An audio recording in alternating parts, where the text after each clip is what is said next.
This story comes to us from justice.gov. And it's regarding a former San Bernardino County Sheriff's deputy, say that 3 times, who pleads guilty. Imagine that.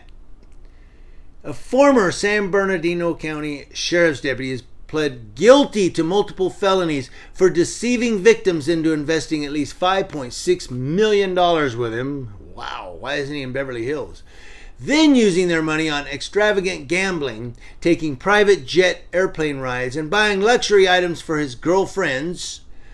The Justice Department announced today. I wonder if they know about each other. Now, we're not talking about Doc Brown from Back to the Future, okay? But we are talking about Christopher Lloyd Burnell of Highland. Not Christopher Lloyd. Christopher Lloyd Burnell of Highland, California. He pled guilty on Monday to 11 counts of wire fraud and 2 counts of filing false tax return. According to court documents, Christopher Lloyd Burnell falsely claimed to have accumulated tens of millions of dollars from lawsuits he purportedly won against the San Bernardino County Sheriff's Department and Kaiser Permanente. And these apparently were from selling a patent for an air-cooled, bullet-resistant vest to Oakley Inc. And through investments in small businesses and money-lending opportunities. That's what he was telling people. Hey, I won these lawsuits. I had this patent. I got an investment in small businesses. Invest in me. You get your money in return. The scheme began no later than November 2010 and continued until September of 2017. And it's taken him this long to get a conviction. He pled guilty. After deceiving victims into believing he was a wealthy businessman, Burnell then induced victims to invest up to hundreds of thousands of dollars at a time with him by offering exclusive investment opportunities that promised rates of returns as high as 100%. In some instances, Burnell asked the victim for an initial trial investment with him, during which he would fulfill his promised returns and gain the victim's trust, only to ask for a larger amount from them. Drug dealers do the same thing. They give you a free tab of drugs. You're like, whoa, that's good. Hey, can I get one more? Okay, only one more. Okay, and then you pay. Give them another one. Now they're hooked. Now they're addicts. Now he starts selling, and they start buying. And that's what this guy basically did with money. He gave them a little bit of a return. They were like, hey, this guy's got some money. Hey, it works. Gives them a little bit more. Boom, they're hooked. They start giving him a whole bunch of money so that they can get a whole bunch back, and they get goose egg. Now, it goes down from there. There's a lot more. I'm not going to read the whole thing to you.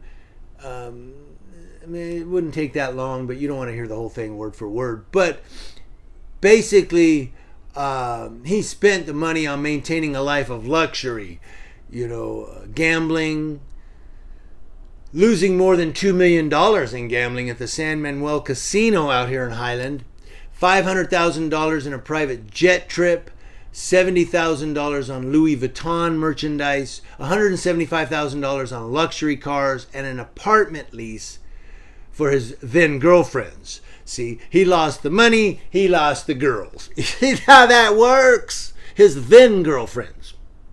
You lose the money, you lose the chicks. Lose the bucks, lose the chicks. I don't know. Now, he caused victim investors to distribute at least $5,672,380 to him, according to court documents.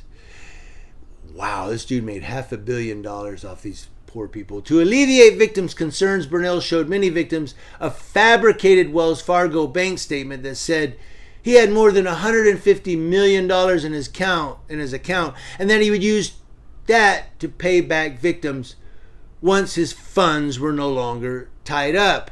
And they wait, and they wait. And in truth, this guy had less than $6,500 in that account because he was blowing it all. So the IRS criminal investigation and the United States Secret Service investigated this matter. Why the Secret Service? Because it deals with money schemes, money fraud. Wow. So, and the thing that gets me is this is a former cop. Think of all the people that he may have violated their rights right on the street. Yeah, your taillight's out. It's not really out, and he gives them a citation to go to court. Yeah, your license plate's expired. Came back expired. Don't know what to tell you.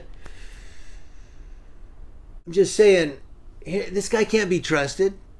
Yet he wore a uniform and a badge. He was on the street, and he had the ultimate authority to pull you over and issue you a citation. And all you could do about it was say, yes, sir, and go to court.